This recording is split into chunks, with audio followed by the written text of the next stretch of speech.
श्री शिवाय नमस्तुभ्यम। जय माता दी। नवरात्रि की संपूर्ण पूजा विधि इस वीडियो में देखेंगे। आरंभ करते हैं।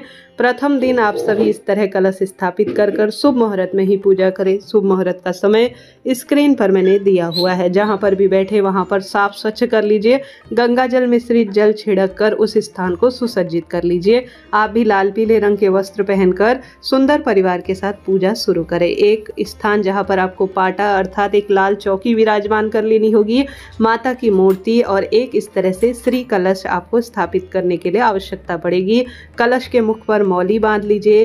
कलश के अंदर थोड़ा गंगा जल और जल डालकर पूर्ण रूप से भर लीजिए। स्वास्तिक का निर्माण कर लीजिए और साथ ही आम या अशोक के पत्ते आप अपने पास रख लीजिए। उनमें रोली चंदन इत्यादि समर्पित करें। आम, अशोक या पान के पत्ते ले सकते हैं। जल के अंदर दूर्वा घास और 1 रुपये का सिक्का या चांदी का सिक्का, आप कमल गट्टा, अक्षत, पुष्प, यह सभी चीज़ें डाल दीजिएगा। ऐसी मान्यता है, यह सबसे श्रेष्ठ और शुभ माना जाता है कलश स्थापित करना। साथ ही इसमें सप्त मातृका भी डाली जाती है। बहुत श्रेष्ठ इसके शुभ परिणाम देखे गए हैं। अगर आप ज्वारे नहीं बो सकते हैं तो साधारण सरल तरीके से कलश स्थापित भी कर आप पूर्ण पूजा कर सकते हैं। यह शुभ माना जाता है। अब आम या अशोक के पत्ते लगाने के बाद 11, 21 इनकी संख्या रखिएगा। उसके ऊपर चावल से भरा हुआ पूर्ण पात्र रखें। अब कलश आपको जो है, यह तो जड़ का स्थान माना जाता है जहाँ से काटा जाता है, और यह जो है श्रीफल के नेत्र होते हैं जो आपके मुख की ओर होने चाहिए। कई भक्तजन इसे खड़ा रखते हैं, यह भी बहुत शुभ और श्रेष्ठ है। कई भक्तजन, जैसा कि शास्त्रों में कहा जाता है कि जो नारियल का मुख है वह आपकी ओर होना चाहिए, इस तरह आप रखिए। इसके ऊपर आप एक वस्त्र रूपी कलावा और मौली बांध लीजिए और चुन्नी लपेट लीजिए या लाल रंग का वस्त्र भी लपेट सकते हैं। इससे बहुत सुंदर इसे देखा जाता है। और साथ के साथ आप इसमें एक जो है फूल माला भी रख सकते हैं। माता रानी के दाहिनी तरफ हमेशा कलश स्थापित करना चाहिए, इस बात का ध्यान रखें। जो फोटो प्रतिमा है उसकी तरफ जय माता दी कहते हुए मोबाइल इत्यादि में माता के मंत्र लगाकर इस तरह से चावल की ढेरी आप रखें या गेहूं रख सकते हैं, सप्त अनाज रख सकते हैं। उसमें 8 लाइन आप खींचकर इस तरह साधारण सरल तरीके से आप जो है बना लीजिए अष्टदल कमल। उसके ऊपर एक प्लेट रखें, प्लेट में स्वास्तिक बनाएं और एक अगर आप बोते हैं ज्वारे तो एक साफ स्वच्छ पेड़ की मिट्टी लाकर उसमें आप जो है जल डालकर गेहूं और जौ बो दीजिए। यह खेतरी बोने का तरीका होता है। इसके ऊपर आप, जैसे मैंने कलश स्थापित कर रखा है, इस तरह भी कलश स्थापित कर सकते हैं। नहीं तो आप जो है सामान्य कलश रखे, खेतरी अलग से दूसरे स्थान पर माता जी के इस तरफ आप बो दीजिएगा। यह भी एक प्रक्रिया है जो कि श्रेष्ठ और शुभ मानी जाती है। जो कुंडा है जिसमें आपने खेतरी बोई है ज्वारे, उसमें भी रोली चंदन मौली अक्षत समर्पित करें। साथ ही उसके मुख पर जिस तरह मैंने मौली बांध रखी है उस तरह से आप बांध लीजिएगा। इसे बहुत अधिक विस्तार से दिखाने लगूं तो ये वीडियो काफ़ी लंबा हो जाएगा और इससे विस्तृत रूप से मैंने अपने दूसरे चैनल पर वीडियो डाला हुआ है, आप उसमें देखिएगा। आप कहेंगे तो लिंक मैं कमेंट्स में पिन कर दूंगी। अब बारी आती है, किसी भी पूजा में एक दीपक सबसे पहले प्रज्वलित किया जाता है क्योंकि यह हमारी पूजा पाठ का साक्षी होता है। तो इस तरह से दीप देवता आप घी के, तिल के तेल का या सरसों का तेल, कोई एक तेल या घी चुनकर आप माता रानी के समक्ष सबसे पहले दीप प्रज्वलित करें। साथ ही गणेश जी महाराज को भी चावल का आसन देकर विराजित कर लीजिए। अब आप संकल्प लीजिए, अपने दाहिने हुए हाथ में अक्षत और पुष्प लीजिए, अपना नाम गोत्र बोले और कहे कि हे माँ भवानी, आज से मैं आपके नवरात्रि के 9 दिन के व्रत कर रही हूँ। जिस भी स्वरूप में आप करें, जैसे अखंड जो है कई भक्तजन निर्जल करते हैं, कई लोग फलाहार, या कई भक्तजन जो है अन्न खाकर शाम को व्रत खोलते हैं।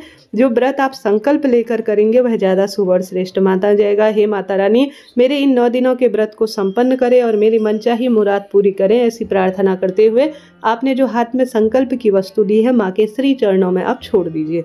यह पूजा करने का श्रेष्ठ नियम बताया जाता है। इसमें कोई ज़्यादा समय नहीं लगता।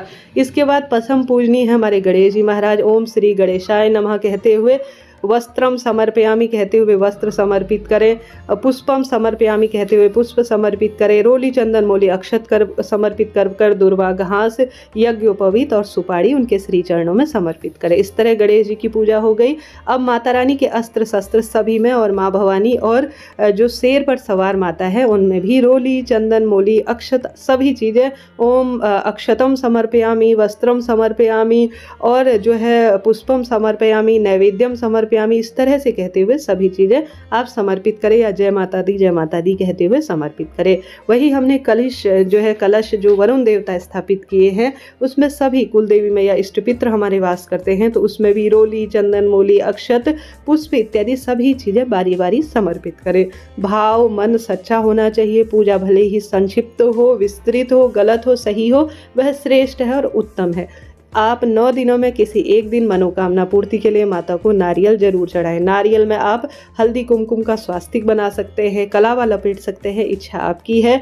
पुष्प इत्यादि समर्पित कर जो यह 9 दिन की नवरात्रि है, इस बार 8 ही दिन की नवरात्रि है। तृतीया तिथि 6 है, द्वादशी और कहने का अर्थ है दूसरा और तीसरा नवरात्रा एक ही दिन पड़ रहा है, तो 8 ही दिन की नवरात्रियां हैं इस बार। तो चीज़ों को नोट करते हुए चलिएगा। स्क्रीन पर मैंने घट स्थापना का शुभ मुहूर्त दिया हुआ है। अब माता को आप 16 श्रृंगार की सामग्री कम ज्यादा 8 दिनों में आप समर्पित करें। लाल रंग का खास माँ को प्रिय है वस्तुएं, तो उन्हें समर्पित करें। भेंट के बिना कोई भी वस्तु अधूरी है, माँ को भेंट समर्पित करें। कम ज्यादा जितने भी आप समर्पित करें। प्रथम दिन इसके साथ साथ आपके घर पर जो प्रथम दिन नैवेद्य है, जैसे आपके घर पर बताशे हैं, गुड़ है, लौंग, इलायची, पान के पत्ते में रखकर भी इन्हें समर्पित कर सकते हैं, या साधारण सरल तरीके से इस तरह से भी एक प्लेट में माँ भवानी के आगे समर्पित करें। गणेश जी महाराज को भी इन्हें दिखाएं। इसके बाद फल, जैसे मौसमी फल, अनार माँ को प्रिय है, केला माँ को प्रिय है, जो आपके पास है वह सभी चीज़ें माँ को समर्पित करें। सच्चे भाव सच्चे मन से जल का लोटा माँ के लिए नैवेद्य के बाद आप सभी वहाँ पर जरूर रखें। यह हो गई हमारी साधारण सरल परंतु सर्वश्रेष्ठ पूजा।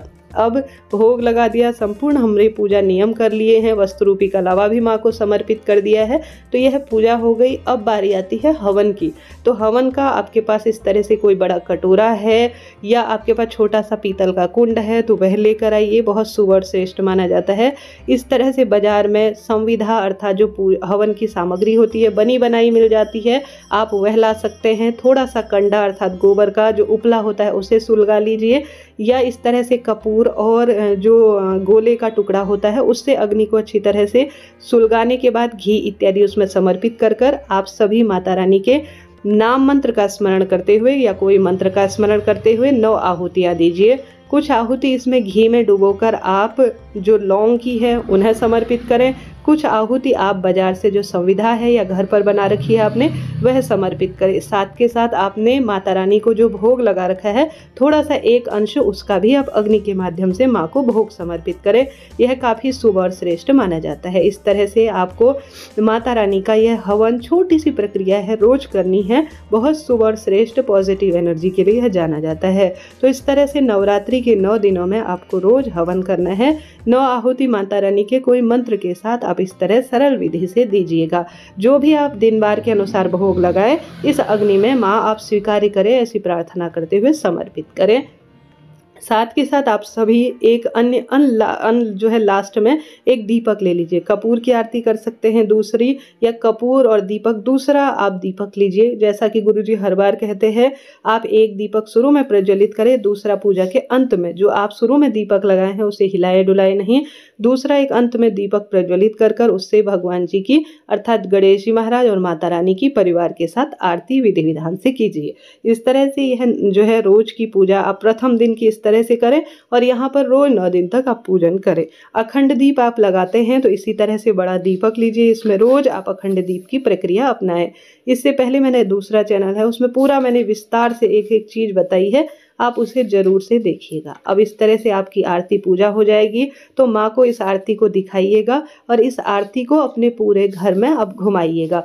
3 बार जल का आप अपने साथ अपने हाथ में जल लेकर इस जो है अग्नि में अर्थात जो हवन की अग्नि है और जो दूसरा दीपक और एक दीपक जल रखा है उसके ऊपर 3 बार आरती घुमाकर जल घुमाकर अब जमीन पर छोड़ दीजिए। इस तरह से यह जो है हवन पूजन दीपक आरती का भोग का मंत्र का विधान है। इसके बाद अंत में आप सभी विधि विधान से दुर्गा सप्तशती या दुर्गा चालीसा का पाठ कर लीजिए अपने शक्ति सामर्थ्य अनुसार। माँ से भूल चूक के लिए क्षमा प्रार्थी हो जाए और अपनी मुराद माता रानी से आप मांग लीजिए। निश्चित रूप से सरल श्रेष्ठ संपूर्ण पूजा विधि आपके लिए कारगर और उपयोगी रहेगी। कई भक्तजन यहाँ पर नवग्रहों की पूजा करते हैं, जैसे कि नवग्रहों की मूर्ति प्रतिमा सी भी बाजार में मिलती है, वह भी आप कर सकते हैं।